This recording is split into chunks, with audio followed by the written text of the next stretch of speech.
Bismillahirrahmanirrahim. Assalamualaikum warahmatullahi wabarakatuh.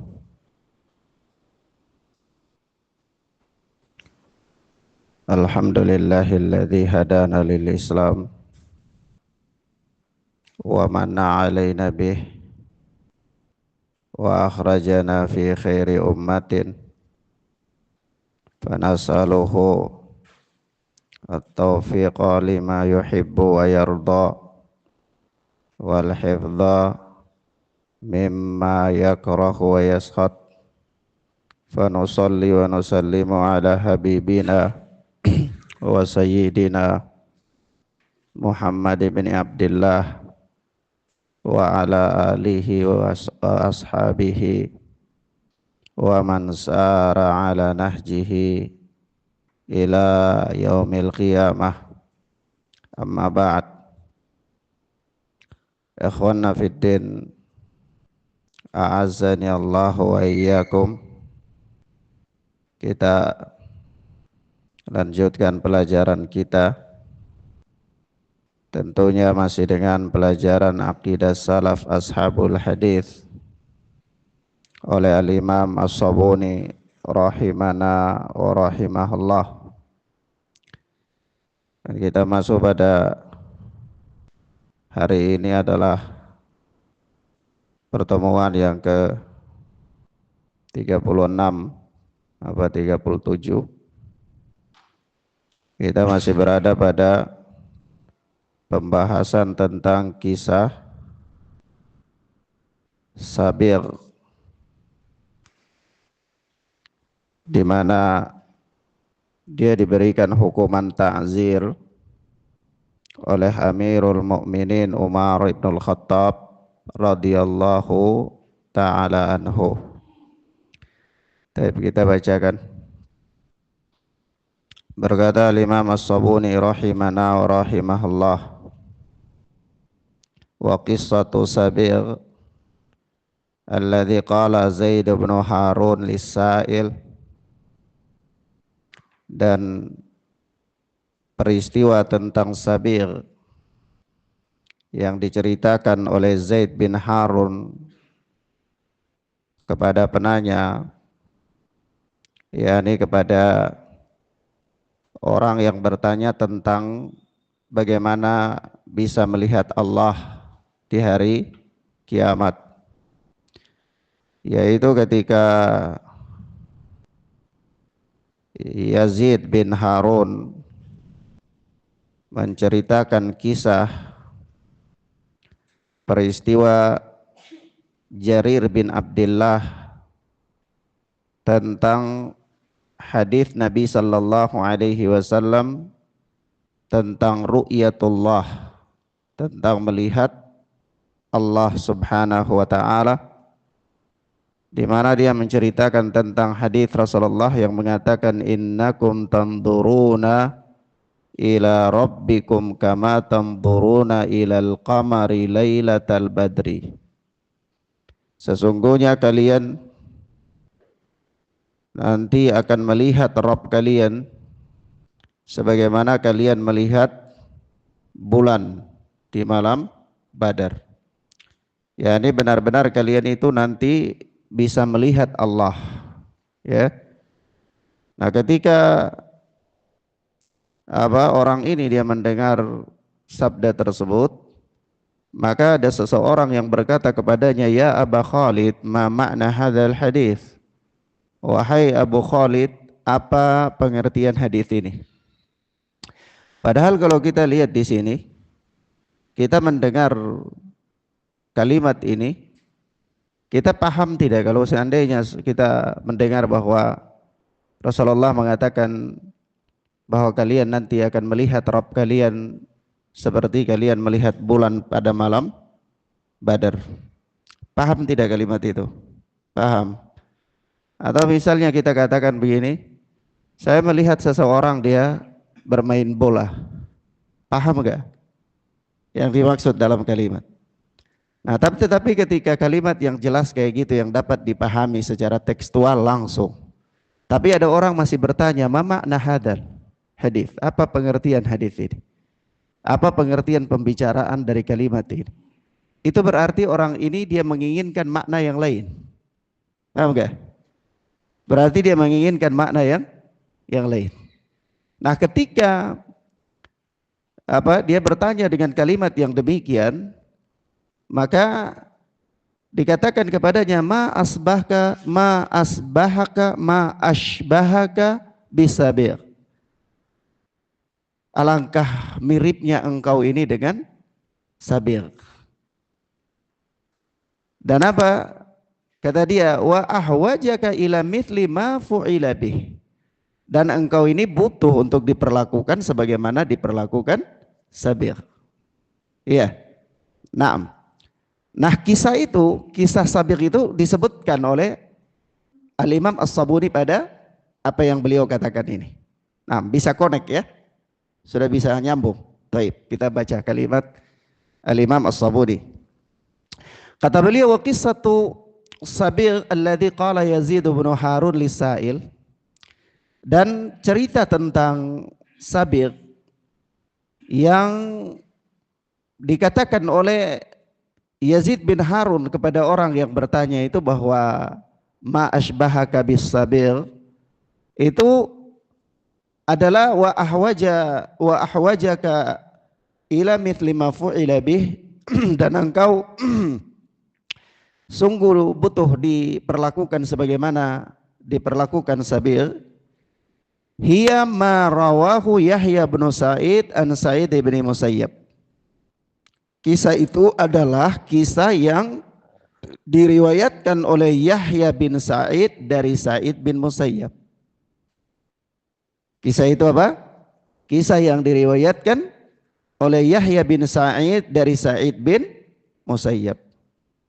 Sa'id bin Musayyab adalah seorang imam dari kalangan tabi'in. Ya, naam.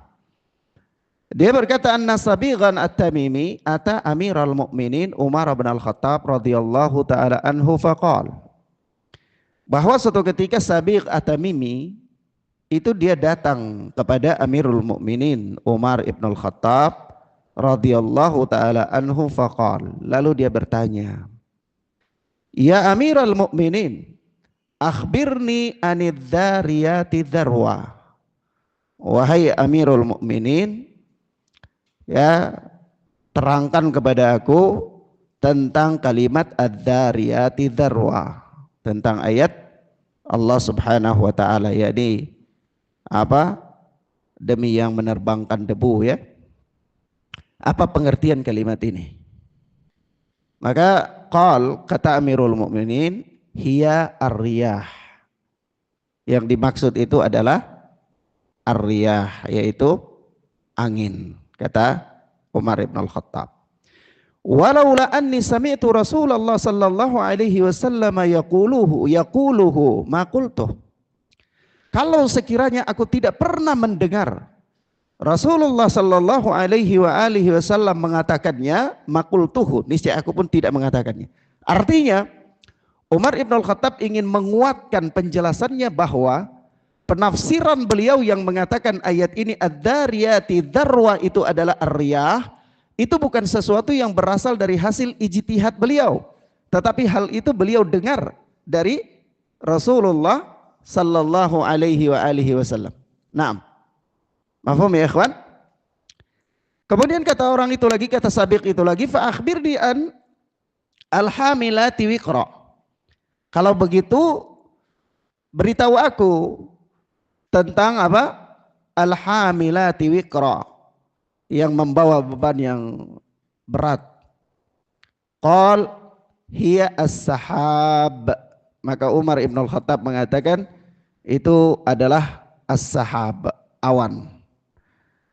Apa? Adalah apa? Awan. Walaula anni sami'tu Rasulullah sallallahu alaihi wasallam yaquluhu ma qultuhu. Kata Umar ibn Al-Khattab, seandainya aku tidak pernah mendengar Rasulullah mengatakan hal itu, niscaya tidak akan aku katakan. Qala akhbirni anil muqassimati amra. Sabiq ini dia bertanya lagi, kalau begitu ceritakan kepadaku atau beritahukan aku tentang ayat al-muqassimati amra, yang membagi-bagi urusan. Apa ini maksudnya? Qal al-malaikah. Maka kata Amirul Mukminin Umar ibn al-Khattab radhiyallahu taala anhu, yang dimaksudkan adalah malaikat. Lalu kata beliau, kata Amirul Mukminin, laula anni sami'tu Rasulullah sallallahu alaihi wasallam yaquluhu maqultuhu. Kalau sekiranya aku tidak pernah mendengar Rasulullah mengatakan hal itu, niscaya aku tidak akan katakan. Qala fa akhbirni anil jariyati yusra. Sabik ini dia bertanya lagi. Dia katakan, kalau begitu sampaikan kepada aku tentang al-jariyati yusra. Apa itu al-jariyati yusra? Yang berlayar dengan mudah. Apa maksudnya? Qala hiya as-sufun. Maka Umar ibn al-Khattab mengatakan itu adalah, yang dimaksudkan itu adalah kapal, sufun. Walaula anni sami'tu Rasulullah sallallahu alaihi wasallam yaquluhu maqultuhu. Seandainya aku tidak pernah mendengar Rasulullah mengucapkannya, niscaya aku tidak akan mengucapkannya, kata Umar ibn al-Khattab. Qal. Kemudian perawi berkata, sampai di sini dia nukilkan peristiwa ini. Ya, nukilkan peristiwa ini yang diceritakan dari Ibnu Musayyab. Lalu perawi mengatakan, thumma amara bihi faduriba mi'ata sautin. Kemudian Umar bin Khattab memerintahkan orang ini dipukul dengan 100 kali cambukan. Thumma ja'alahu fi baitin. Kemudian Umar perintahkan supaya dia dipulangkan ke rumahnya, hatta idza bara'a da'a bihi thumma darabahu mi'ata sautin ukhra. Lalu ditunggu sampai luka-lukanya itu sembuh, dipanggil lagi oleh Umar ibn Khattab. Setelah dia datang, Umar pukul lagi, ya, sebanyak 100 kali cambukan lagi. Jadi pertama itu dipukul dulu 100 kali. Orang dipukul 100 kali kalau dengan pelepah kurma, itu tentu ya dia cedera, ya. Terus dipulangkan ke rumahnya sampai dia sudah sembuh, panggil lagi. Panggil, pukul lagi 100 kali lagi. Ya. Naam. Thumma hamalahu ala qatbin wa kataba ila Abi Musa al-Ash'ari. Kemudian setelah dipukul yang kedua kali itu dinaikkan di atas pelana unta, lalu wa kataba ila Abi Musa al-Ash'ari. Orang ini dikirim ke pulang kembali ke Kufah, dan di Kufah waktu itu gubernurnya adalah Abu Musa al-Ash'ari. Maka Umar ibn al-Khattab menulis surat kepada Abu Musa al-Ash'ari sebagai gubernur kota Kufah ketika itu. Apa isi suratnya? Kata Umar ibn al-Khattab, anna harrim alaihi mujalasatan nas, bahwa laranglah dia daripada duduk-duduk dengan orang lain. Jadi Sabik ini setelah dipukul lalu dikirim ke kota Kufah. Di kota Kufah itu Umar ibn al-Khattab kasih keluar dekret, kasih keluar perintah Amirul Mukminin. Ya, perintahnya itu apa? Larang dia nggak boleh duduk sama orang. Jadi dia pulang ke Kufah, dia tinggal di rumahnya saja, nggak boleh keluar cerita-cerita dengan orang lain, nggak boleh. Falam yazal kadzalika hatta ata Abu Musa al-Ash'ari fahalafa bil aimanil mughalladah. Dan dia tetap begitu, tinggal di dalam rumahnya sampai dia datang kepada Abu Musa al-Ash'ari sebagai gubernur ketika itu. Fahalafa bil aimanil mughalladah, lalu dia bersumpah dengan sumpah yang meyakinkan benar-benar, ya, bahwa ma yajidu fi nafsihi mimma kana yajiduhu syai'a, yaitu sudah tidak ada lagi subhat di kepalanya, itu sudah hilang, ya. Jadi dia diasingkan di Kufah dan gak boleh bergaul dengan orang lain. Setelah sekian lama, kemudian dia datang kepada gubernur Kufah Abu Musa al-Ash'ari, dan dia katakan, ya sudah, ini subhatnya di kepala itu sudah hilang, ya. Tapi dia sumpah Dia tegaskan hal itu dengan sumpah, jadi bukan main-main, ya. Nah, maka itu ketika itu apa? Fakataba ila Umar yukhbiruhu. Maka Abu Musa pun belum mengambil keputusan. Tetapi Abu Musa nulis surat ulang lagi, lapor kepada Amirul Mukminin, kepada Umar bin Khattab radhiyallahu taala anhu. Untuk apa? Untuk menceritakan peristiwa itu, bahwa ini Sabiq ini dia sudah apa? Sudah bersumpah dan dia sudah taubat. Nah, subhatnya sudah enggak ada. Fakataba ilaihi ma ikhaluhu illa qad sadaqa. Khalli bainahu wa baina mujalasatin nas. Ya. Ini kata, kemudian Umar balas suratnya mengatakan, ya jangan buru-buru untuk bebaskan dia sampai dia itu benar, jujur di dalam sumpahnya itu. Kalau begitu ya pisahkan dia dulu dengan orang-orang lain. Tidak boleh dulu dia bergaul dengan manusia. Nah, baik. Nah ini kita baca riwayat yang kedua ya. Ini riwayat yang pertama. Jadi kata Al-Imam As-Sabuni di riwayat yang kedua kata beliau begini, warawa Hammad bin Yazid an Qatni bin Ka'ab. Dan Hammad bin Yazid meriwayatkan dari Qatan bin Ka'ab.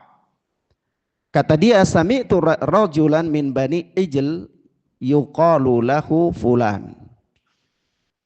Ya, kata dia, aku pernah mendengar seseorang dari Bani Ijl yang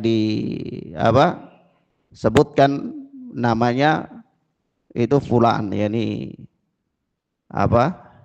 fulan itu kata dia khiltuhu ibnu Zur'ah. Ya, aku kira fulan ini namanya adalah Ibnu Zur'ah. Yuhadditsu an abihi, dia bercerita dari bapaknya. Qal, bapaknya ini berkata, ra'aitu Sabigha bin Aisil bil Basrah. Suatu ketika aku pernah melihat Sabigh bin Isil di Basrah. Ka'annahu ba'irun ajrab. Dia itu seperti unta yang terkena penyakit kudis. Maksudnya kalau orang terkena penyakit kudis itu tidak ada yang mau bergaul dengan dia begitu. Jadi dia sampai di situ orang bubar, dia sampai di situ orang bubar, dia sampai orang bubar gitu. Paham ya? Nah, jadi ini ungkapan ya. Dia katakan, aku melihat Sabigh di kota Basra itu dia seperti unta yang kena penyakit kudis. Ya ini kemana-mana, jalan nyari-nyari orang, nggak ada yang mau duduk sama dia. Yaji'u ilal hilaqi fakullama jalasa ila qaumin la ya'rifunahu nadahum ahlul halqatil ukhra azmatu amiril mu'minin.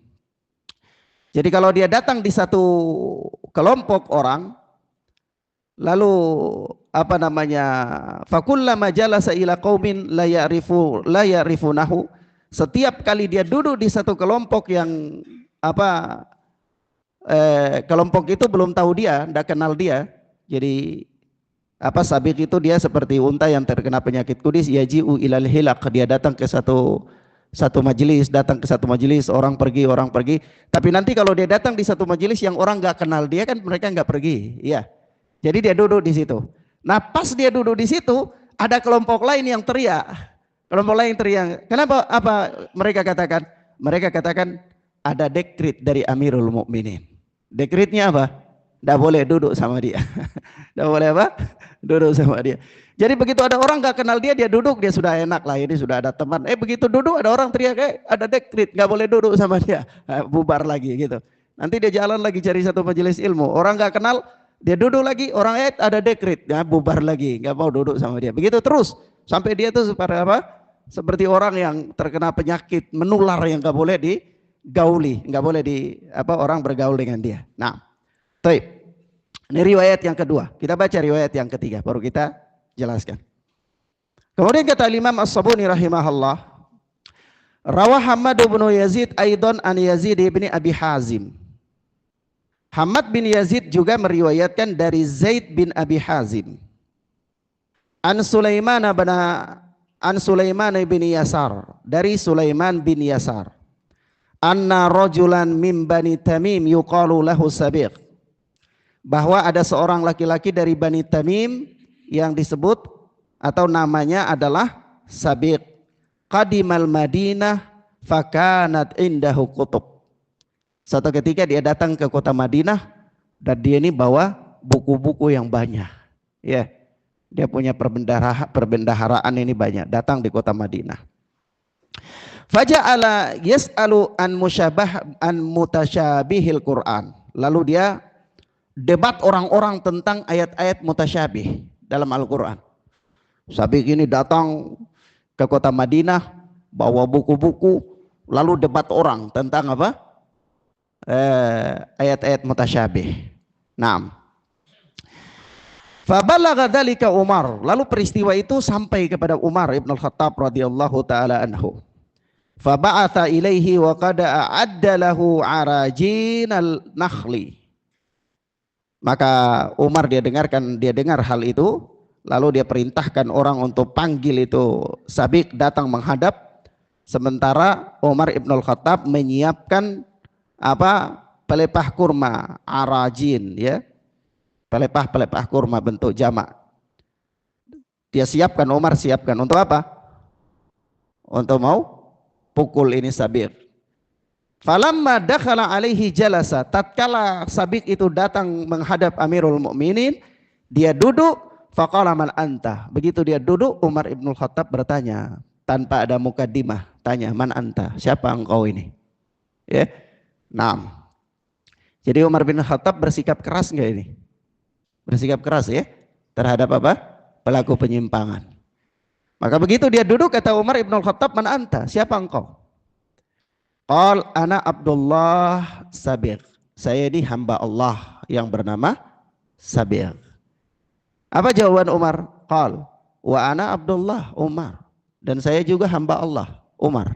Ya, kata Umar Ibn Khattab radhiyallahu ta'ala anhu. Thumma ahwa ilaihi faja'ala yadribuhu tilkal arajin. Maka Umar pun kemudian berdiri maju ke Sabiq ini, langsung pukul tanpa tanya banyak bicara, langsung dipukul, dicambuk dengan apa? Dengan pelepah kurma itu. Kalau tadi riwayat sebelumnya dicambuk berapa kali? 100 kali. Langsung Umar pukul dengan apa? Pelepah kurma, tidak ada, tanpa banyak bicara, basa-basi, tidak ada. Begitu dia datang, Umar sudah dengar berita, orang ini bikin kacau di luar ini, nebarin syubhat ini orang. Panggil dia ke sini.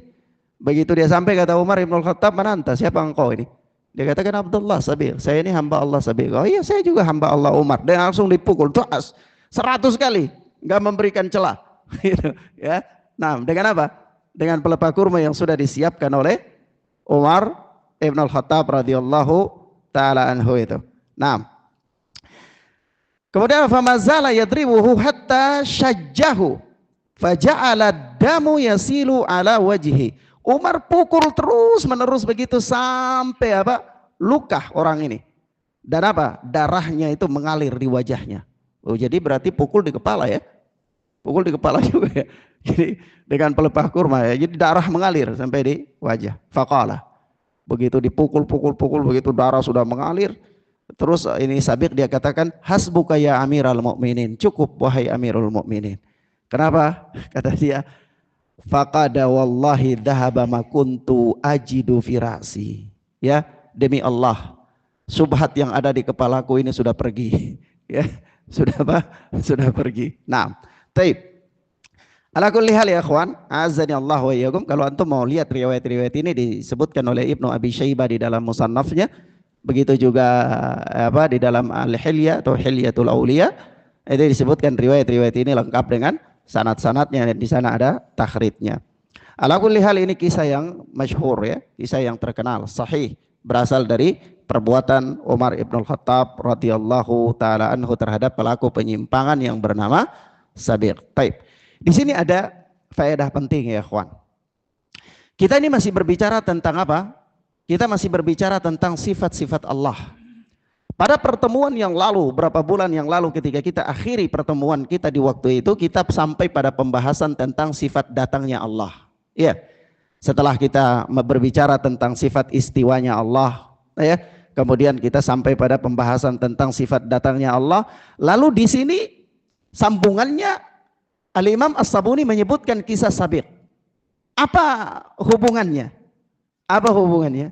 Hubungannya adalah Al-Imam As-Sabuni rahimana wa rahimahullah ingin menerangkan kepada kita hukuman yang pantas yang diterapkan oleh para salaf terhadap orang-orang yang menyimpang dalam agama. Terutama dalam kasus ini adalah dalam perkara akidah, lebih khusus lagi dalam perkara nama-nama dan sifat-sifat Allah Subhanahu wa taala. Mafhum ya? Nah, jadi apa? Kita simpulkan bahwa para salaf dari zaman dulu itu mereka mempunyai sikap yang keras terhadap setiap orang yang menyimpang dalam agama. Maka kita katakan, apakah sikap itu adalah sikap yang berlebihan? Tidak. Itu adalah merupakan salah satu bentuk penjagaan terhadap kemurnian agama. Merupakan apa ya, ikhwan? Salah satu bentuk penjagaan terhadap kemurnian agama. Jadi kalau ada orang, dia keras memberikan nasihat untuk membentengi agama ini, menjaga agama ini dari penyimpangan-penyimpangan, itu bukan berarti orang itu dia keras, bukan berarti orang itu dia mempunyai tujuan yang tertentu, tetapi orang itu benar-benar adalah kepeduliannya untuk menjaga kemurnian agama. Dan kalau dikatakan apakah memang ada para salaf yang bersikap demikian? Ya ada. Salah satu peristiwa penting dalam persoalan pembahasan tentang nama-nama dan sifat-sifat Allah, ada di sana kasus Umar Ibn Khattab memberikan dekret kepada Sabiq. Mafhum ya ikhwan? Taib.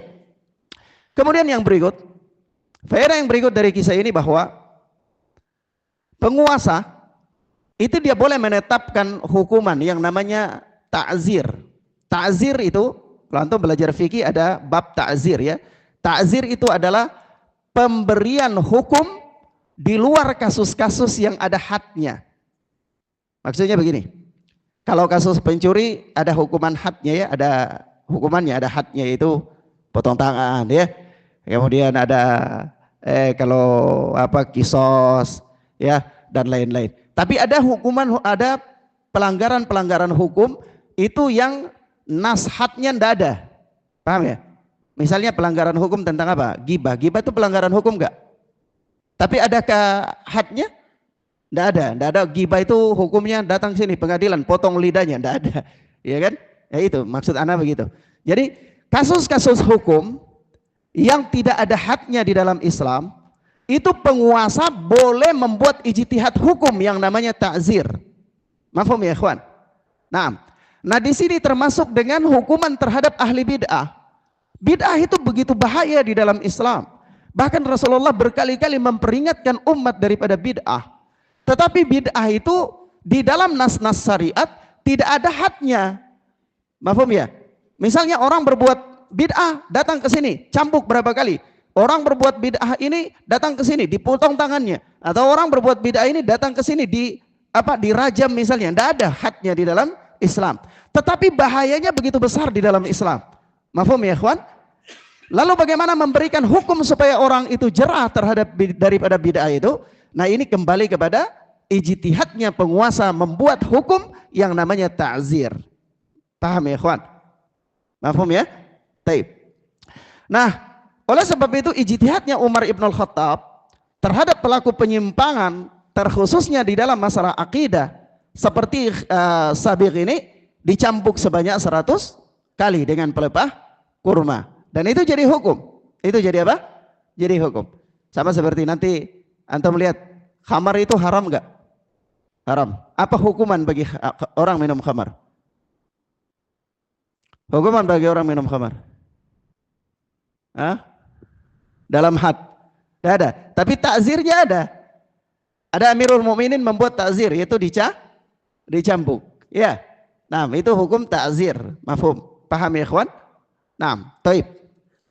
Ya, kalau mau dikatakan takzir itu seperti perumusan undang-undang di luar daripada konstitusi berdasarkan kebijakan ya. Nah, taib. Kemudian ikhwan fillah azani Allah wa iyyakum. Ini kisah yang berkaitan dengan Sabiq, di mana dia mendapatkan hukuman yang keras. Yang berikut dari kisah yang mulia ini, yang sangat bagus ini, bahwa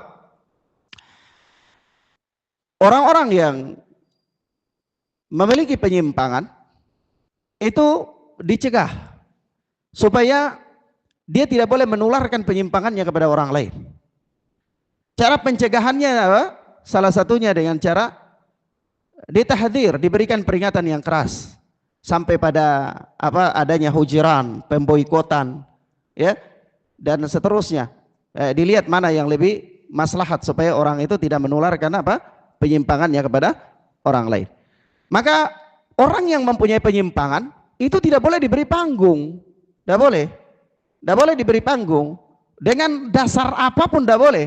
Kenapa? Karena kalau kita memberikan panggung itu sama halnya dengan kita memberikan sarana kepada orang itu untuk menyebarkan penyimpangannya.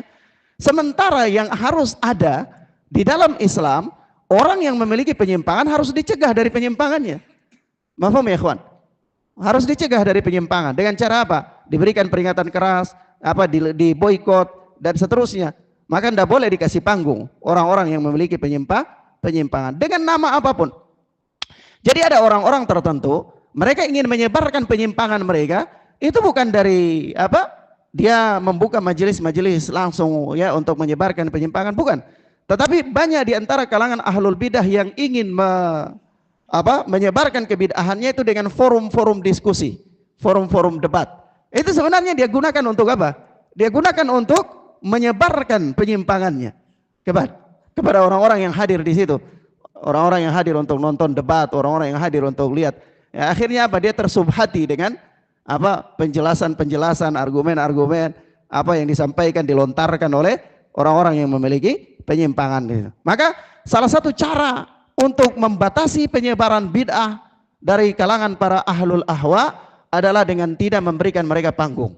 Tidak memberikan apa? Mereka panggung. Nah, kemudian yang berikutnya dari hadis yang dari peristiwa yang sangat bagus ini bahwa kita lihat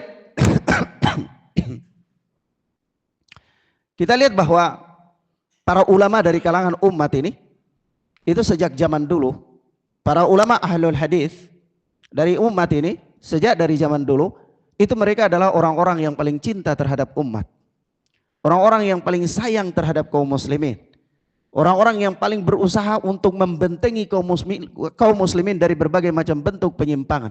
Ya, di antaranya apa? Di antaranya mereka selalu berdiri pada barisan paling pertama untuk membantah setiap penyimpangan. Untuk membantah apa? Setiap penyimpangan. Jadi orang-orang yang membantah setiap penyimpangan itu adalah merupakan salah satu bentuk kasih sayang mereka terhadap umat. Ya, mereka sayang umat ini jangan sampai terjatuh dalam bentuk penyimpangan. Jadi kalau ada orang yang dia membantah penyimpangan, dia menyampaikan argumen-argumen, dia sebutkan dalil-dalil secara ilmiah, jangan kita benci, jangan kita marah. Justru itu adalah bagian daripada penjagaan terhadap agama. Penjagaan terhadap apa ya, ikhwan? Agama. Sebab itu, kalau kita lihat di dalam bab, kalau kita pelajari ilmu mustalahul hadis, di dalam bab khawarimul muru'ah, itu kan dia tidak punya kaidah baku ya. Khawarimul muru'ah itu tidak punya kaidah baku. Tidak ada kayak seperti ilmu eksakta misalnya 1 tambah 1 harus sama dengan 2, tidak boleh 3, kalau 3 salah itu kan ada rumus baku. Tapi khawarimul muru'ah itu tidak punya ketentuan yang baku. Nah, ini yang kita katakan kembali kepada ketakwaan. Kembali kepada apa? Ketakwaan. Ada orang-orang tertentu yang sangat bertakwa sekali, sangat menjaga sekali. Itu dalam pandangan dia hal-hal tertentu bagi dia khawarimul muru'ah, tapi bagi orang lain bukan khawarimul muru'ah. Jadi ini ikhwan? Ini kembali kepada bentuk penjagaan dia terhadap agama, tingkat kehati-hatian dia dan tingkat ketakwaan dia dalam menjaga kemurnian agama. Mafhum ya ikhwan? Oleh sebab itu ada sebagian ulama kalau kita lihat di dalam kitab-kitab rijal itu ada yang dia tidak mau, dia lihat orang ini dia naik kuda, tapi kuda ini bukan untuk dikendarai, kuda ini khusus untuk angkut barang. Oh, ini saya tidak mau terima hadisnya. Nah, dia mengemandang itu khawarimul muru'ah. Bagi dia nilai ketakwaannya. Jadi dia nggak mau dengar hadis dari orang tersebut. Ada orang lagi dia lihat kalau ini orang terlalu muda terlalu muda, ini saya tidak mau ngambil hadis dari dia. Karena dia menganggap itu khawarimul muru'ah. Ada juga, tapi ada orang lain, imam lain menganggap itu bukan khawarimul muru'ah. Ini bab yang anak katakan Bab yang kembali kepada ketakwaan seseorang. Mafhum ya ikhwan? Ya. Paham ya? Di dalam bab yang tidak ada batasan yang baku, itu kembali kepada ketakwaan seseorang. Berbeda halnya kalau babnya itu ada batasan yang baku. Paham ya, ikhwan? Mafhum ya? Misalnya, oh, antum kenapa nggak mau ngaji sama orang ini? Saya nggak mau ngaji sama dia karena saya lihat dia makan di jalan. Ya sudah, itu ketakwaan dia, nggak apa-apa, itu juga tidak tercela. Paham ya, ikhwan? Oh, tapi kalau antum kenapa ngaji? Oh, kalau saya tidak apa-apa makan di jalan walaupun ustadz tidak apa-apa. Ya sudah, itu juga kembali kepada ketakwaan. Kenapa begitu ya? Ini bagi saya khawarimul muru'ah misalnya. Oh iya, kalau khawarimul muru'ah enggak apa-apa. Karena apa? Khawarimul muru'ah, ya, khawarimul muru'ah itu kita katakan dia tidak punya apa? Kaidah yang baku, tidak punya batasan yang baku. Paham ya, ikhwan? Oleh sebab itu kembali kepada ketakwaan. Khusus dalam bab-bab yang seperti ini. Paham mafhum ya, ikhwan? Tapi berbeda halnya kalau misalnya seorang itu dikatakan, oh dia apa Rafidhi. Dia itu Rafidah, tidak mau ambil hadis dari dia karena dia Rafidhi. Oh, itu jelas. Ini bukan ijtihadiyah. Ini bukan apa masuk dalam bab khawarimul muru'ah, tetapi ini masuk dalam bab penyimpangan dalam akidah. Paham ya, ikhwan? Sampai di sini paham ya? Nah, supaya jangan terlalu apa salah paham dalam bab ini. Nah, demikian ikhwan fiddin azani Allahu wa iyyakum. Ini kita bisa baca riwayat sebagai kelengkapan daripada penjelasan Al-Imam As-Sabuni terhadap pertemuan-pertemuan yang lalu ya. Insyaallah taala kita lanjutkan pada pertemuan berikutnya biidznillah. Barangkali antum ada apa? Satu atau dua pertanyaan? 6. Fadhal. Misalnya adalah kita mengenal seseorang. Dalam ini ada mungkin sifat-sifat yang kurang pantas lah yang disifati oleh dirinya dalam satu perkara. Namun dalam perkara yang lain, ada hal-hal yang dia bangun di atas ilmu dan pengalaman yang dengannya kita itu mengambil ilmu padanya dan yang ternyata itu tidak menyelisihi nas. Apakah boleh kita mengambil ilmu padanya yang memang ilmu itu yang diajarkan ilmu-ilmu yang tidak bertentangan dengan nas, namun dikatakan tadi bahwa dia melakukan sesuatu yang tidak pantas, sesuatu yang tidak pantas dalam pandangan syariat, yang itu misalnya katakanlah dia melakukan merokok misalnya, gitu. Baik. Barakallahu fiik. Jadi kalau kita katakan bahwa bolehkah mengambil ilmu dari seseorang yang dia melakukan penyimpangan-penyimpangan, tapi bukan dalam persoalan ibadah dan akidah. Dia punya akidahnya sahih, dia punya ibadahnya benar, dia apa berittiba kepada Nabi Sallallahu Alaihi Wasallam, tapi dia punya apa kekeliruan, dia punya kesalahan-kesalahan. Maka kita katakan, kalau kesalahan itu menggugurkan keadilannya, maka tidak boleh mengambil ilmu darinya. Tapi kalau kesalahan itu tidak menggugurkan keadilannya, maka tidak mengapa mengambil ilmu dari dia. Nah, misalnya tadi anak katakan dalam bab khawarimul muru'ah, orang yang lebih muda dia mengajar, apakah itu gugur keadilannya? Tidak gugur keadilannya. Tapi para ulama menganggapnya khawarimul muru'ah sebagian ya, jadi sebagian tidak mau, sebagian mau. Tapi ini kan tidak mutlak. Kenapa? Karena tidak menggugurkan keadilannya. Ada orang dia kendarai unta yang unta itu unta itu bukan untuk dikendarai tapi untuk angkut barang. Tapi sebagian ulama nggak mau ambil ilmu dari dia karena dia kalau sekarang itu ya dia ini apa naik mobil pick up lah katakan begitu. Mobil pick up ini bukan untuk angkut manusia, misalnya, untuk angkut barang. Tapi dia apa naik mobil pick up ya misalnya. Oh ini nggak mau ambil. Itu gugur keadilannya nggak? Dalam bab ini nggak gugur keadilan. Tetapi ini apa? Sebagian orang menganggapnya khawarimul muru'ah, sebagian mengatakan tidak. Baik. Jadi kalau misalnya diberikan contoh kita katakan dia perokok. Rokok itu menggugurkan keadilan apa enggak? Menggugurkan keadilan. Menggugurkan keadilan. Misalnya orang yang halikatul lihya, mencukur jenggot terus menerus, gugur keadilannya enggak? Gugur keadilannya. Jadi itu enggak boleh. Itu bab yang menggugurkan keadilan. Mafhum ya, ikhwan? Kalau tidak gugur keadilan enggak mengapa. Tapi kalau kita katakan Ustadz ini kan bab khilafiyah, kita katakan barakallahu fikum ya ikhwan, khilaf itu di dalam perkara agama ini 95%. Kalau sudah kita tidak boleh berlebihan, kita katakan 85% itu khilaf. 85% khilaf. Tetapi 50% itu khilaf yang yuktabar. Ya, kalau boleh anak katakan begitu, kita pakai analisis presentasi, kita katakan 50% itu khilaf ya yuktabar. Sisanya tidak yuktabar. Khilaf tidak muktabar. Artinya apa? Kenapa? Karena tidak semua khilaf itu boleh dianggap. Paham nggak? Tidak semua khilaf boleh dianggap. Ada khilaf itu yang cuma nyeleneh saja. Ini nyeleneh tapi khilaf begitu. Boleh nggak kita anggap? Tidak boleh anggap. Oleh sebab itu ada kaidah begini, laisa kullu khilafin mu'tabar. Ya, tidak setiap khilaf itu mu'tabar. Yu'tabar itu tidak setiap khilaf yu'tabar. Illa khilafan dhu haddi minan nazar. Kecuali khilaf yang mempunyai sisi-sisi pendalilan yang kuat. Paham ya, ikhwan? Kecuali khilaf yang punya sisi pendalilan yang kuat. Jadi kalau kita katakan begini, ada khilaf. Sebahagian Syafi'iyah mengatakan maulid Nabi itu boleh. Paham nggak? Paham ya? Khilaf enggak itu? Khilaf karena ulama berbeda. Yang namanya khilafiyah itu kan perbedaan di kalangan para ulama. Iya kan? Jadi maulid Nabi itu khilaf enggak? Khilaf. Tapi kita katakan mu'tabar enggak ini khilafnya?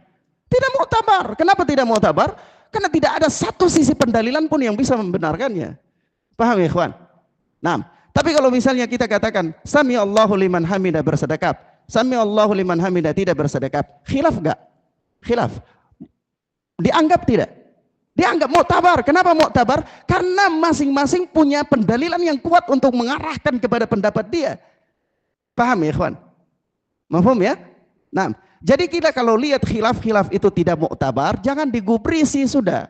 Nanti orang bilang, ini khilafiyah. Iya benar itu khilafiyah, tapi itu khilafiyah itu enggak dianggap, enggak ada urusan khilafiyah itu. Ya. Nah, mafhum ya? Sebab kalau seandainya semua khilaf itu kita tolerir, walaupun khilaf-khilaf yang tidak muktabar, akhirnya agama ini rancu. Agama ini rancu ya ikhwan. Kenapa? 80% persoalan agama khilafiyah. Mafhum? Paham ya? Nah, supaya tidak rancu, kita harus memisahkan mana khilaf yang muktabar dan mana yang tidak muktabar. Itu tahap pertama. Mana khilaf yang dikenal di kalangan para salaf dan mana yang tidak dikenal kalangan para salaf. Kalau khilaf tentang menyentuh wanita batal wudunya dan tidak menyentuh wanita menyentuh wanita batal wudu dan tidak batal wudu, ini khilaf muktabar tidak? Muktabar, ada sisi pendalilan yang mengarah ke situ dan dikenal di kalangan para salaf. Tapi kemudian kalau khilaf di zaman ini yang tidak dikenal di kalangan para salaf, kita katakan muktabar enggak? Tidak muktabar. Kalau tidak muktabar ya sudah anggap saja itu adalah apa? Anjing menggonggong, begitu saja, kafilah tetap berlalu. Mafhum ya ikhwan? Paham ya sampai di sini ya? Nah, itu yang pertama yang ini anak katakan. Yang kedua, sebab itu memang ini ya ikhwan, kita belajar akidah, kita belajar manhaj, tapi kita belajar juga fikih, ibadah ya. Nah, kita belajar usul yang bagus. Jadi ilmu itu ada taksilul ilm. Ada pondasi-pondasi ilmu yang harus kita lalui. Ya, anda boleh langsung membuka kitab-kitab besar, baca kitab-kitab yang hebat. Anda boleh bertahap dan ya supaya memperkuatkan apa pondasi-pondasi ilmu. Nah, baik. Yang kedua anak ingin katakan, kalau kita katakan, oh, tapi Ustadz ini dia mendakwakan kebenaran, yang dia dakwakan itu benar sesuai dengan Al-Quran dan Sunnah. Saya ingin katakan begini, siapa yang menilai dia mendakwakan kebenaran? Siapa yang menilai? Oh, saya nilai dia itu dakwah kebenaran. Oh, berarti antum udah usah lagi kalau begitu, antum aja yang ngajar. Antum sudah bisa menilai seorang dai, dia itu menyampaikan kebenaran dan tidak menyampaikan kebenaran, berarti level antum sudah lebih di atas tabakat antum, sudah bisa menilai. Iya. Oh, tapi enggak menurut saya lihat atau teman-teman lihat atau menurut yang kita dengar, oh enggak.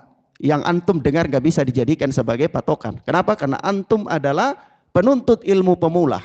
Marhala antum bukan marhala itu. Mafhum ya ikhwan? Oh, tapi yang saya katakan dia baik. Siapa yang mengatakan dia baik?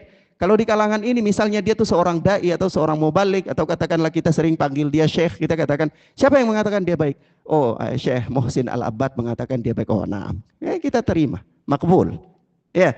Tapi kalau siapa yang mengatakan dia baik? Oh, Ustadz di kampung saya mengatakan dia baik. Oh, enggak diterima.